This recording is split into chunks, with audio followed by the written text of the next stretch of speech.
భూసేకరణ పేరుతో ల్యాండ్ పూలింగ్కి ఇస్తూ లక్షల కోట్లు టీడీపీ నేతలు ఎలా సంపాదించుకుంటున్నారో దానిపైన రాష్ట్ర ఖజానా పరిరక్షణ ఛాలెంజ్ పేరుతో సుప్రీంకోర్టుకు లేఖలు రాస్తూ ఈ అవినీతి భాగోతం పైన సిబిఐ ఈడీ దర్యాప్తు చేయండి అంటూ కొంతమంది యువకులు నడుం బిగించారు. రాష్ట్ర ఖజానా పరిరక్షణ ఛాలెంజ్ పేరుతో రాష్ట్రంలో జరుగుతున్న అన్యాయంపై రాష్ట్ర ఖజానాకు ల్యాండ్ పూలింగ్ ద్వారా కొన్ని కోట్ల నష్టాన్ని వీళ్ళు ఏ విధంగా చేకూర్చారు. సిబిఐ ఈడీ దర్యాప్తు జరిగితే ఈ అవినీతి భాగోతం అంతా బయటపడుతుంది. భూమి అమ్మిన వాళ్ళు ఎంత కమ్ముతున్నారు, కొనేవాడు ఎంత కొంటున్నాడు, ఆ భూమి ప్రభుత్వం కనుక కొనుంటే ప్రభుత్వానికి ఎంత ఆదాయం వచ్చేది, ఈరోజు ఆ భూమి విలువ ఎంత ఉంది, ఎంత విలువకి ప్రభుత్వం నష్టపోయింది, వీటన్నిటిపైన రాష్ట్ర ఖజానా పరిరక్షణ ఛాలెంజ్ పేరుతో కొంతమంది యువకులు ఏం మాట్లాడుతున్నారో ఒక్కసారి మీరు ఈ వీడియో చూడండి. చిన్న ఉదాహరణ చెప్తాను. చాలా మంది అక్కడ భూములు కొన్నారు. ఉదాహరణకి ఫైనాన్స్ మినిస్టర్ పయ్యావుల కేశవ్ కొన్నారు. ఆయన 8 లక్షలకు ఎంతో భూమి కొన్నారు. ఆ భూమి 8 లక్షల దగ్గర రైతు కొని అది ల్యాండ్ పూలింగ్ ఇచ్చారు. ల్యాండ్ పూలింగ్ ఇస్తే దాని విలువ ఇప్పుడు 10 నుంచి 15 కోట్లు. అదే పయ్యావుల కేశవ్ కొనకుండా ప్రభుత్వమే ఆ భూమి కొన్నట్టయితే ఆ 10 నుంచి 15 కోట్లు ప్రభుత్వానికి వచ్చాయి. సో ఇట్లా ఎన్ని వేల ఎకరాలు కొన్నారు, ఎవరెవరు కొన్నారు, ఇవన్నిటి మీద సిబిఐ విచారణ జరగాలి. ప్రతి రిజిస్ట్రేషన్ డాక్యుమెంట్ ఎవరు అమ్మారు, ఎంతకు అమ్మారు, ఈ రోజున దాని మార్కెట్ విలువ ఎంత, వాడు ఎంత లబ్ధి పొందుతున్నాడు, ప్రభుత్వం ఎంత నష్టపోతుంది, దీనన్నిటి మీద సమగ్రంగా ఈడీ సిబిఐ విచారణ జరగాలని నా పిలుపు మేరకు కొంతమంది స్పందించి ఈ కార్యాచరణలో మేము భాగస్వామ్యం అవుతాం అని చెప్పారు. సో నేనేం చేశానంటే దీనికి ఖజానా పరిరక్షణ ఛాలెంజ్ అని ఒకటి తీసుకొచ్చాను. ఖజానా పరిరక్షణ ఛాలెంజ్ ఏంటంటే ఒక వ్యక్తి సుప్రీంకోర్టుకి లేఖ రాసిన తర్వాత ఆ రసీదు చేత పట్టుకొని 5గురిని ఛాలెంజ్ చేస్తాను. నేను నా రాష్ట్ర ఖజానా పరిరక్షణ కోసం బాధ్యతగా సుప్రీంకోర్టుకి దీనికి సిబిఐ ఎంక్వైరీ చేయాలని నేను లెటర్ రాశాను. మీకు కూడా రాష్ట్ర ఖజానాన్ని కాపాడుకోవాలి, దోపిడీని అరికట్టాలంటే మీరు కూడా లెటర్స్ రాయండి అని 5గురిని ఛాలెంజ్. సో మొట్టమొదటిగా రాము గారు స్పందించడం జరిగింది. నేను లెటర్ చూసారుగా, మీరు కూడా ఈ రాష్ట్ర ఖజానా పరిరక్షణ ఛాలెంజ్లో పాల్గొనవచ్చు. దోపిడీ చేస్తున్న నాయకుల నుండి రాష్ట్ర ఖజానాను ప్రతి ఒక్కరూ కూడా కాపాడుకోవాల్సిన బాధ్యత ప్రతి ఒక్కరికి కూడా ఉంది.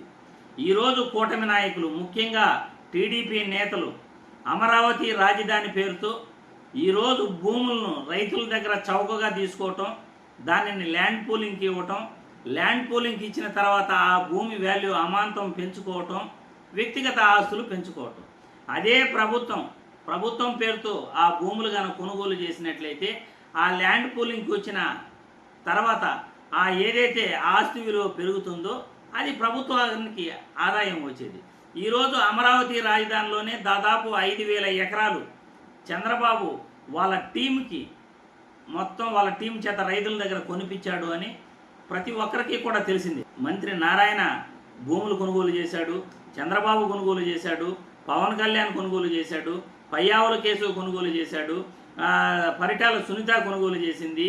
ఎంతోమంది నాయకులు ఈరోజు అమరావతి రాజధానిలో రైతుల దగ్గర చీప్గా 1,00,000, 2 లక్షలు గడ కొనుగోలు చేశారు. 8 లక్షల లోపలే దాదాపు కొన్ని వందల ఎకరాలు కొనుగోలు చేశారు. నారాయణ గారైతే ఏకంగా 150 ఎకరాలు, చంద్రబాబు గారు మొన్న 5 ఎకరాలు కొనుగోలు చేశాడు. దాన్ని దాదాపు 150 కోట్లతో ఇల్లు కట్టుకుంటున్నాడు. పవన్ కళ్యాణ్ కొనుగోలు చేశాడు. ఇలా రైతుల దగ్గర భూములు కొనుగోలు చేయటం, భూములను ల్యాండ్ పూలింగ్కి ఇవ్వటం, అమాంతం ఆ భూముల విలువ ఇప్పుడు చంద్రబాబు చెప్పినట్లు రిజర్వ్ బ్యాంక్కి ఆ భూమి విలువ 25 కోట్ల నుండి 35 కోట్లు బలుకుతుంది అన్నాడు. ఒక ఎకరా 2-3 లక్షలు కొనుగోలు చేసి ఆ భూమి ఇప్పుడు 25 కోట్లు పోతా ఉంది అంటే 100 ఎకరాలు కొనుగోలు చేసిన నాయకులు వాళ్ళ విలువ అమాంతం ఎన్ని కోట్లు గెలిపిందో మీరే ఒక్కసారి ఆలోచించుకోండి. దాదాపు 25,000 కోట్లు, 30,000 కోట్లు 100 ఎకరాలు కొనుగోలు చేసిన వాళ్ళకి. నారాయణ గారి ఆస్తులు అయితే ఏకంగా దాదాపు 25,000 కోట్లు, 35,000 కోట్లు పెరిగిపోయి ఉంటుంది. ఈ రకంగా అది ప్రభుత్వం కనుక కొనుగోలు చేస్తుంటే ప్రభుత్వానికి 1,000 కోట్ల ఆదాయం వచ్చేది. కానీ ల్యాండ్ పూలింగ్ పేరుతో మనం సొంత ఆస్తులు పెంచుకోవచ్చు, అటు ప్రజల్ని ఏమార్చచ్చు, ప్రభుత్వం ద్వారా మేము అభివృద్ధి చేస్తున్నాము అని ఏమారుస్తూ ఈరోజు టీడీపీ నేతలు ఏ విధంగా సంపాదించుకుంటున్నారు, దీనిపైన రాష్ట్ర ఖజానా పరిరక్షణ ఛాలెంజ్ పేరుతో ఆ యువకులు నడుం బిగిస్తూ సుప్రీంకోర్టుకు లేఖలు రాస్తున్నారు. ప్రతి ఒక్కరూ కూడా ఈ ఛాలెంజ్లో ప్రతి ఒక్కరూ పాల్గొనవచ్చు. రాష్ట్ర ఖజానా పైన, రాష్ట్ర ప్రభుత్వం పైన, రాష్ట్ర ఖజానా అంటే ప్రభుత్వం డబ్బులు, ప్రజల డబ్బులు, అది ప్రతి ఒక్కరూ కూడా రాష్ట్రం పైన, దేశం పైన అభిమానం ఉన్నోళ్ళు ప్రతి ఒక్కరూ ఈ ఛాలెంజ్లో పాల్గొనవచ్చు. సుప్రీంకోర్టుకు డైరెక్ట్గా ఈ ల్యాండ్ పూలింగ్ ద్వారా నాయకులు ఎలా సంపాదించుకుంటున్నారో దానిపైన సిబిఐ ఎంక్వైరీ, ఈడీ ఎంక్వైరీ వేయమని కోరచ్చు.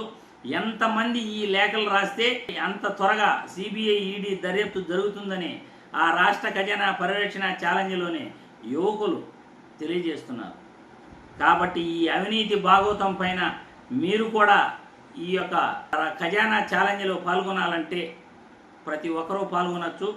రాజకీయ నాయకుల అవినీతి భాగోతాన్ని బయట పెట్టచ్చు, రాష్ట్ర ఖజానాకు మేలు చేయొచ్చు.